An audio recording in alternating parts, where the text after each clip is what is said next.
সাথে একজন হাসিনা আহমদ ছিল আমার স্ত্রী আর কি।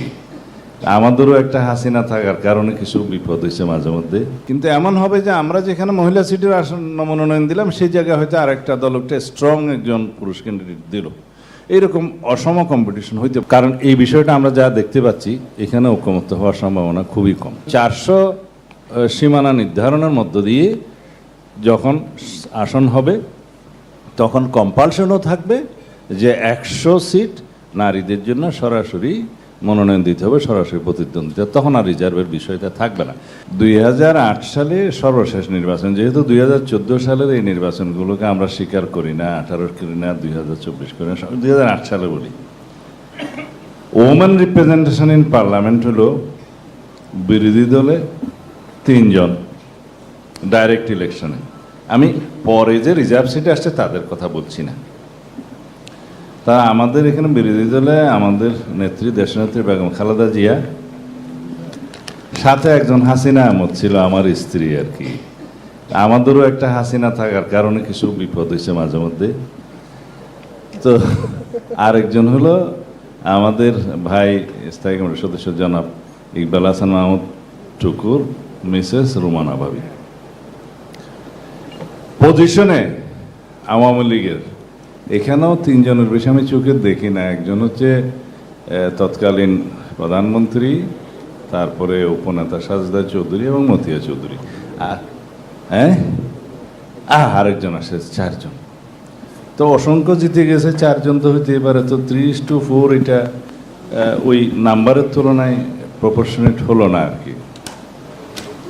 এখন আমরা সরাসরি নির্বাচনের এই চিত্রটা সামনে আমাদের কাছে আছে। এই জন্যই মানে প্র্যাকটিক্যালি আমরা যদি যাই, আমাদের সোসাইটিটা তো যুক্তরাজ্যের মতো, যুক্তরাষ্ট্রের মতো না। তা আমাদের এখানে প্র্যাকটিক্যালি যে সোসাইটি যতটুকু অগ্রগতি হয়েছে, নারী সমাজে যতটুকু অগ্রগতি লক্ষ্য করা যাচ্ছে, তাতে করে আমাদের মতো একটা বৃহৎ দলও আমরা এই 5%-এ 15 জন দিতে পারবো কিনা আমাদের সন্দেহ আছে। কিন্তু আমরা ইনিশিয়েট করতে যাচ্ছি নারী সমাজের অগ্রগতির জন্য, এবং সরাসরি নির্বাচনের মাধ্যমে নারীরা যাতে গ্র্যাজুয়ালি একটা পর্যায়ে উন্নীত হয় যে যখন আর রিজার্ভ সিটের প্রয়োজন হবে না।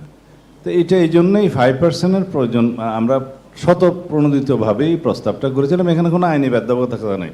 তো সুতরাং এটা আমরা না মানার কোনো প্রশ্নই আসে না। আমরাই তো প্রস্তাব দিচ্ছি, আমাদেরকে তো কেউ ইম্পোজ করতেছে না।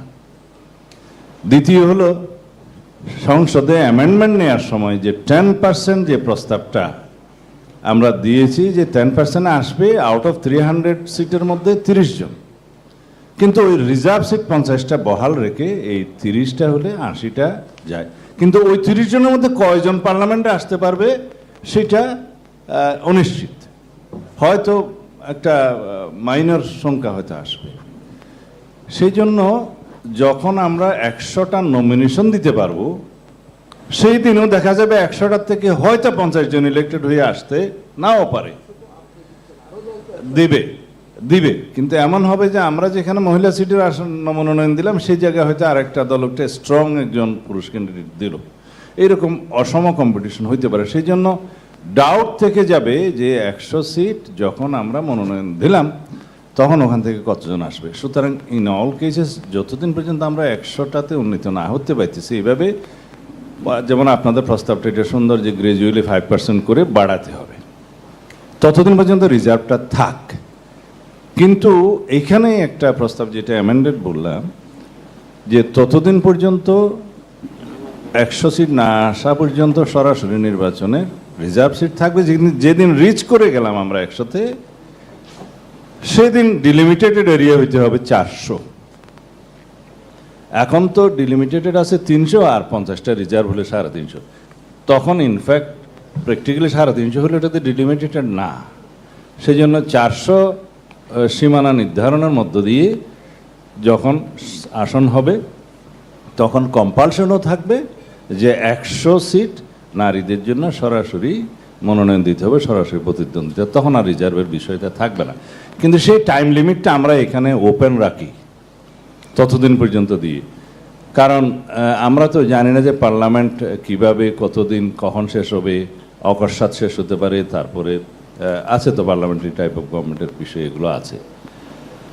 কিন্তু এখন বিভিন্ন দলের বক্তব্য শুনে আমার যেটা মনে হয়েছে, বিশেষ করে ইসলামী দলগুলোর বক্তব্য শুনে একটা মনে হয়েছে, বাংলাদেশ জামায়াত ইসলামের ক্ষেত্রেও ওনারও মনে হয়েছে, তা আমাদের এখানে যদি একটা অপশন থাকে যে এই বিষয়টায় কোন কোন দফার মধ্যে নোট অফ ডিসেন্ট দিয়ে সই হতে পারে। তা এখন আমরা তো আগেও কয়েকটি এরকম ইস্যুতেই নোট অফ ডিসেন্ট আমরা দিয়েছি। তো এখন যদি সেই অপশনটা রেখে আপনারা সেশনটা শেষ করেন, কারণ এই বিষয়টা আমরা যা দেখতে পাচ্ছি এখানে ঐকমত্য হওয়ার সম্ভাবনা খুবই কম। সুতরাং আমাদেরকে তো গ্রাজুয়ালি এই সোসাইটিকে এগিয়ে নিয়ে যেতে হবে এবং নারী সমাজকেও আমাদের সেই মর্যাদাটা দিতে হবে। তো সুতরাং এইভাবে যদি কম্পালশনে না রেখে যদি একটু নোট অফ ডিসেন্ট দিয়ে কেউ কেউ যদি রাজি হয় তাহলে থাকতে পারে। তখন সেই ক্ষেত্রে একটু ফ্লেক্সিবিলিটি রাখতে হবে। কি আমরা যেহেতু প্রতিশ্রুত, তখন বার্ডেনটা আমাদের উপরে চলে আসবে পুরোপুরি। তো সুতরাং একটু ফ্লেক্সিবিলিটি রেখে যদি দিতে পারেন, যে হয়তো দেখা গেল অনেকগুলো দল নোট অফ ডিসেন্ট দিয়ে দিছে, আমরা পুরোপুরিটাতে এগ্রিড হলাম, তখন আমরা আন্ডার কম্পালশনে থাকলাম এইটা বাস্তবায়ন করার জন্য, তখন সেটা অনেকটা আমাদের উপর ইম্পোজটা বেশি হয়ে যাবে।